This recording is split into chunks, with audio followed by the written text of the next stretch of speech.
Judicial സർവീസിലുള്ള ഒരു വനിത അവരുടെ ഫോട്ടോകൾ ഡീറ്റെയിൽസ് എല്ലാം തന്നെ അവരുടെ അനുവാദം കൂടാതെ മോഷ്ടിച്ചുകൊണ്ട് മലയാളത്തിലെ ഒരു പ്രമുഖ ചാനൽ തുടർച്ചയായിട്ട് ആക്രോശപരമായ ചില കാര്യങ്ങൾ പറഞ്ഞുകൊണ്ട് വാർത്ത കൊടുക്കുകയാണ്.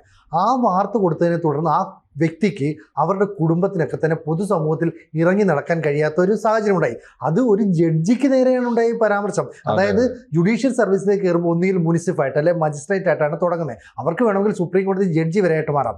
അങ്ങനെയുള്ള വ്യക്തി കഴിഞ്ഞ ദിവസം സോഷ്യൽ മീഡിയയിൽ ഒരു പോസ്റ്റ് ഇട്ടിരിക്കുന്നു. അതിങ്ങനെയാണ് തുടങ്ങുന്നത്: ഈ കഴിഞ്ഞ ഏപ്രിൽ മാസം 25-ാം തീയതി മുതൽ എൻ്റെയും കുടുംബത്തിൻ്റെയും ജീവിതം ഒരു ഇരുണ്ട കാലഘട്ടത്തിലൂടെയാണ് കടന്നു പോകുന്നത്.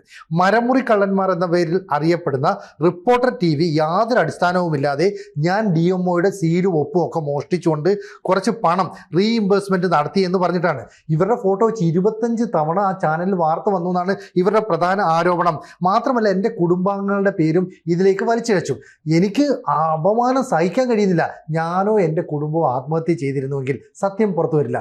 മാത്രവുമല്ല ആ കള്ളം പുറത്തു കൊണ്ടുവന്നതുകൊണ്ട് അവർ ആത്മഹത്യ ചെയ്തു എന്ന് ഒരു പേരും വരും. പക്ഷേ ഇവർ ശക്തമായിട്ട് ഒരു നിലപാടെടുത്തു. എന്നിട്ട് പറയുന്നുണ്ട് സെക്യൂരിറ്റി ക്ലിയറൻസ് പോലും ഇല്ലാതെ പ്രവർത്തിക്കുന്ന മരമുറി ചാനൽ എന്നാണ് ഇവർ കൃത്യമായിട്ട് പറയുന്നത്. അപ്പോൾ ഒരു ചാനലിന് ഇവിടെ ഒരു സമൂഹത്തിലുള്ള ജുഡീഷ്യൽ ഡിപ്പാർട്ട്മെൻറ്റിലുള്ളവരെ പോലും വെല്ലുവിളിക്കാൻ അപഹസിക്കാൻ കഴിയുക? നമുക്കറിയാം, സാധാരണഗതിയിൽ തിരഞ്ഞെടുക്കപ്പെട്ട ജനപ്രതിനിധി MLA ആയിക്കോട്ടെ മന്ത്രി ആയിക്കോട്ടെ അവരെ പോലും ശിക്ഷിക്കാൻ അധികാരമുള്ളവരല്ലേ ജഡ്ജി.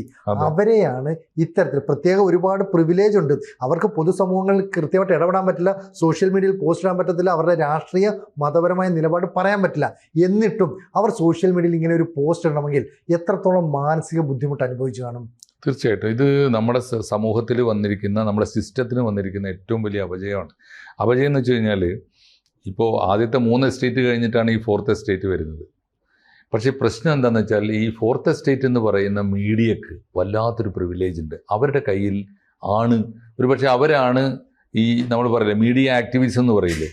ഒടുവിൽ ഇപ്പോൾ ആളുകൾ ഇപ്പോൾ നമ്മുടെ ലെജിസ്ലേച്ചറിന്, എക്സിക്യൂട്ടീവിന്, ജുഡീഷ്യറിക്ക് ഇത് മൂന്നിനും പറ്റാത്തത് മീഡിയക്ക് പറ്റും എന്ന അവസ്ഥ വരികയാണ്. മാത്രമല്ല ഈ മൂന്നിനെയും അധിക്ഷേപിക്കാൻ 4th എസ്റ്റേറ്റിന് പറ്റും. മൂന്നിനും ഇല്ലാത്ത പ്രിവിലേജ് അവർ കൊണ്ടു നടക്കുന്നു. ഇപ്പം അതുകൊണ്ട് ആളുകൾക്ക് ഇപ്പോൾ ചെയ്യുന്നൊരു പണി എന്താണെന്നറിയോ? സാധാരണ ഇതിൽ എന്താ ചെയ്യേണ്ടത്? രാഷ്ട്രീയക്കാരോടും ജനപ്രതിനിധികളോടും പറഞ്ഞിട്ട് നടന്നില്ലെങ്കിൽ ഉദ്യോഗസ്ഥന്മാരോട് നേരിട്ട് പറഞ്ഞു നോക്കുക. അവർ സത്യസന്ധരാണെങ്കിൽ നടന്നു കിട്ടുമല്ലോ. അവരോടും പറഞ്ഞിട്ട് നടന്നില്ലെങ്കിൽ പിന്നെന്താ? കോടതി പോവുക. അതാണ് ജുഡീഷ്യറി. ഇപ്പം എന്താ ചെയ്യണമെന്നറിയോ? ഇതൊക്കെ ചെയ്യുന്നതിനേക്കാൾ എളുപ്പമുള്ളൊരു പണി മീഡിയക്ക് കൊടുക്കുകയാണ് എന്നൊരു ധാരണ ആളുകൾക്ക് വന്നിരിക്കുന്നു. ജെനുവിനായ കേസുകൾക്ക് അത് മനസ്സിലാക്കാം. വാർത്തയിൽ വന്നു കഴിഞ്ഞാൽ എല്ലാവർക്കും ഒരു പേടിയുണ്ടാവും. രാഷ്ട്രീയക്കാർക്ക് ആദ്യം പേടിയുണ്ടാവും, ഉദ്യോഗസ്ഥന്മാർക്ക് ഇത് പിടിക്കപ്പെടുമോ എന്ന പേടിയുണ്ടാവും, വല്ല അഴിമതി കേസോ അങ്ങനെ ഉള്ളതുമാണെങ്കിൽ. ജുഡീഷ്യറി ഇനി അവസാനം ജുഡീഷ്യറി ആരെയാണ് പേടിക്കുന്നത്? ഇപ്പോൾ ആലോചിച്ച് നോക്കൂ, അഡീഷണൽ മുനിസിപ്പായിട്ടുള്ള ഒരാളാണ് ഇവർ. എന്നൊരു സങ്കടം ആലോചിച്ച് നോക്കൂ. അവസാനം ആളുകൾ നീതി തേടി ചെല്ലേണ്ട ഇടമാണ് കോടതി. അവിടുത്തെ ഒരു മജിസ്ട്രേറ്റിനാണ് ഈ ഗതി വന്നിരിക്കുന്നത്. അത് പറയുന്നത് എന്താ പറയുക, 30,000 രൂപ റീഇംബേഴ്സ്മെന്റ് മേടിച്ചു എന്നുള്ള. ഇവർ പറയുന്നത് ഞാൻ DMOയുടെ ഓഫീസിൽ പോയിട്ടില്ല, DMO ആണാണോ പെണ്ണാണോ എന്നറിയില്ല, എൻ്റെ ഓഫീസ് മുഖാന്തരം ഒരു അപേക്ഷ ചെല്ലുന്നു, അത് ഓക്കെ ആണെന്ന് കാണുന്നു, അത് അനുവദിക്കുന്നു. ഉടനെ പറയുന്നു വ്യാജ ഒപ്പിട്ട് DMOയുടെ പേരിൽ പൈസ തട്ടി എന്നൊക്കെ. ഒരു ജഡ്ജിയെ കുറിച്ച് അല്ല, സത്യത്തിൽ ആലോചിച്ച് നോക്കൂ.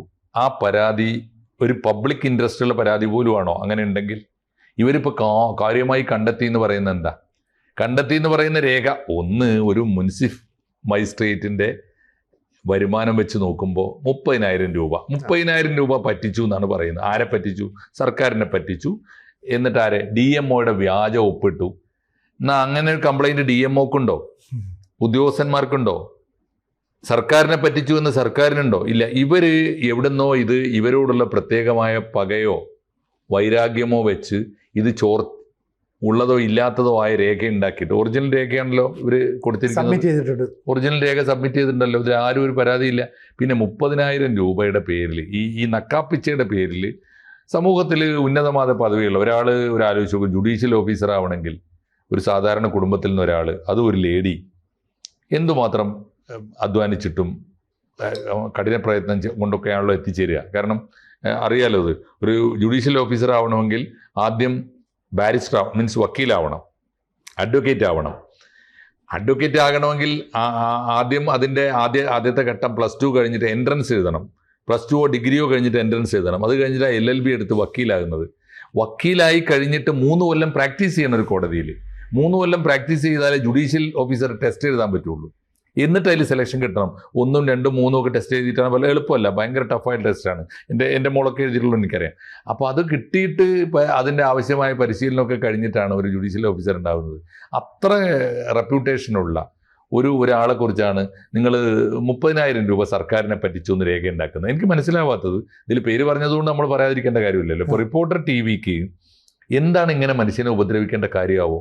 അപ്പോൾ ഈ ടിയാര റോസ്മേരി എന്നാണ് അവരുടെ പേര്. നമ്മൾ പോസ്റ്റ് ഉണ്ടല്ലോ, അവർ പറയുന്നൊരു കാര്യം, ഞാൻ റിപ്പോർട്ടർ ടിവിക്കെതിരെ 1 കോടി രൂപയ്ക്കോ മറ്റോ ഒരു നഷ്ടപരിഹാരത്തിനൊരു പരാതി കൊടുത്തിരുന്നു. അതിനെ തുടർന്ന് എന്നെ ടാർഗറ്റ് ചെയ്തിട്ട് അവർ ആക്രമിക്കുകയാണെന്ന് പറയുന്നു. അപ്പോൾ ഇവർ ആത്മഹത്യയുടെ വക്കിൽ വരെ ചെല്ലുന്ന എന്തുകൊണ്ടാണ്? കുടുംബാംഗങ്ങളെ കൂടി ഇതിലേക്ക് വലിച്ചെടുത്തുകൊണ്ട് വരുന്നതുകൊണ്ടാണ്. അപ്പോൾ ഒരു മീഡിയ ആക്ടിവിസ്റ്റ് എന്ന രീതിയിൽ വരുന്നു എന്ന് പറയുന്നു. ഒരു ജഡ്ജി പറയുകയാണ് മരമുറി ചാനലിന്. അങ്ങനെ പറയണമെങ്കിൽ മാത്രമല്ല, സെക്യൂരിറ്റി ക്ലിയറൻസ് ഇല്ലാതെ എങ്ങനെയാണ് നമ്മുടെ സമൂഹത്തിൽ ഒരു ചാനൽ പ്രവർത്തിക്കുന്നത്? ഇതും വളരെ ഗൗരവമുള്ള കാര്യം. ഇപ്പം ഈ പറഞ്ഞ റിപ്പോർട്ടർ ടിവിയുടെ ഇതപര്യന്തമുള്ള വരവ്, അവരുടെ വരവ് തന്നെ ഒരുപാട് വിവാദം ഉണ്ടാക്കിയത് ദുരൂഹമാണ്.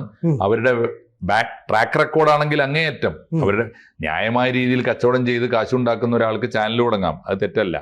പക്ഷെ ആ ചാനൽ ഉടമകളുടെ കൾച്ചർ അറിയാലോ, അവരുടെ ട്രാക്ക് റെക്കോർഡ് അറിയാലോ, മുഴുവൻ കള്ളത്തരമാണ്. ഇനി ഒരു മീഡിയ, ഒരു ചാനൽ എന്ന നിലയിൽ അവർ മീഡിയ തുടങ്ങിയതിന് ശേഷം അവർ പ്രധാനപ്പെട്ട പണി എന്താ? അവരുടെ പേരിൽ വന്ന ആരോപണങ്ങൾ,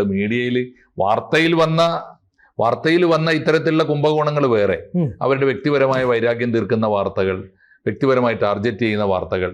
മാത്രമല്ല, CPM പോലുള്ള CPM ഭരണകക്ഷിയായപ്പോൾ ഇനി അവരുടെ നിറം മാറുമെന്ന് എനിക്ക് അറിഞ്ഞൂടാ. CPM അധികാരത്തിലിരിക്കുമ്പോൾ CPM വാഴ്ത്തിക്കൊണ്ടേയിരിക്കുക, എന്നിട്ടോ വഴിവിട്ട്. ഇപ്പോൾ നമ്മളിവിടെ റിപ്പോർട്ടർ ടിവിയെ കുറിച്ച് നമ്മൾ ഏറ്റവും ഒടുവിൽ കണ്ട എന്താ, മെസ്സിയെ കൊണ്ടുവരുമെന്ന് കേരളത്തിന് ഓഫർ കൊടുത്തു.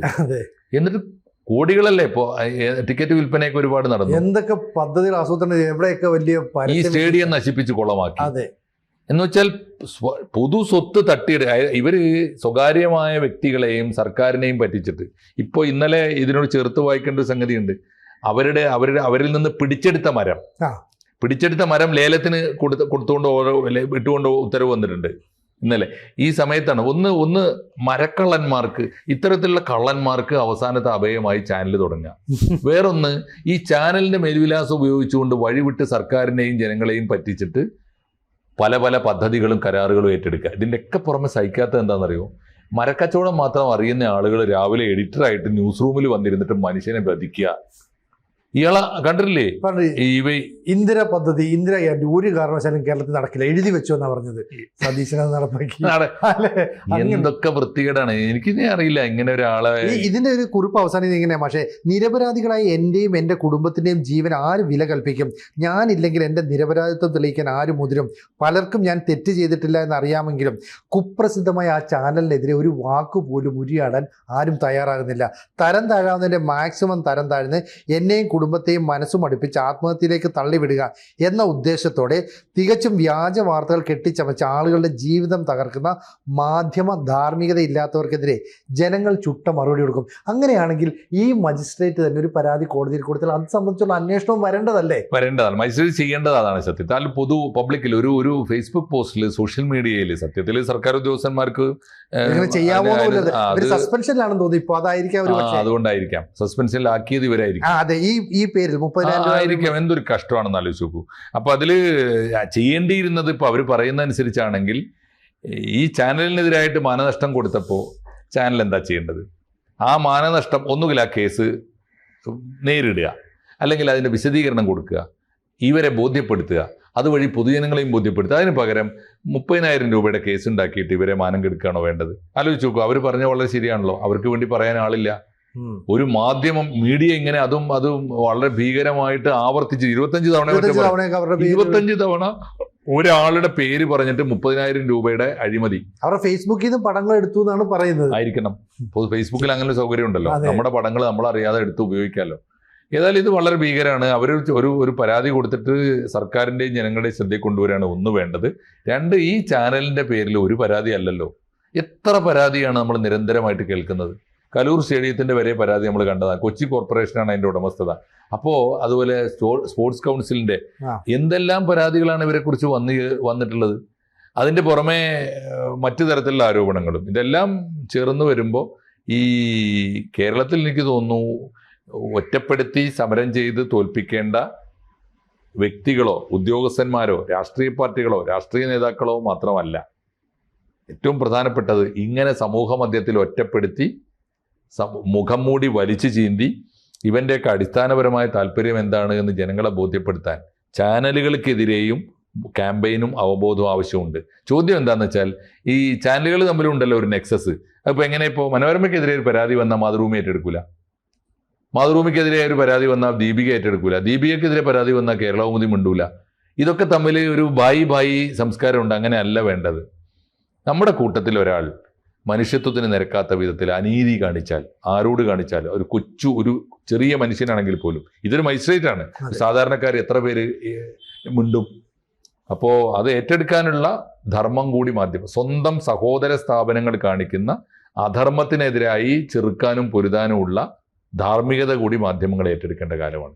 നമ്മളെപ്പോലുള്ള ഓൺലൈൻ ചാനലുകൾക്ക് ആകാവുന്നത് നമ്മൾ ചെയ്യുന്നു. വമ്പന്മാർ അതിൻ്റെ ബാക്കി പണി ചെയ്യട്ടെ. കൂടുതൽ വാർത്തകളും വിശേഷങ്ങളും നിങ്ങളിലേക്ക് എത്താൻ ABC മലയാളം സബ്സ്ക്രൈബ് ചെയ്യുക, ബെൽബട്ടനും അമർത്തുക.